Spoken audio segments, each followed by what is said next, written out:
Further on Excel reporting, if you click on the symbol here,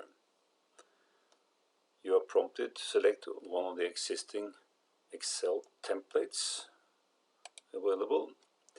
However, you can also make your own template, and this is let's say based on you can use one of these already existing templates here. Then you can edit, probably the easiest way to go about this. Then you will be launched into the Excel editor. Then you can make your template or edit the existing template, in this case with a header and then with the data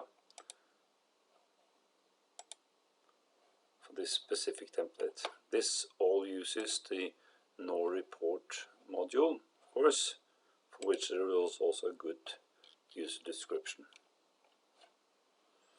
So back again here, just to repeat, you can use this to make a specific user-defined template.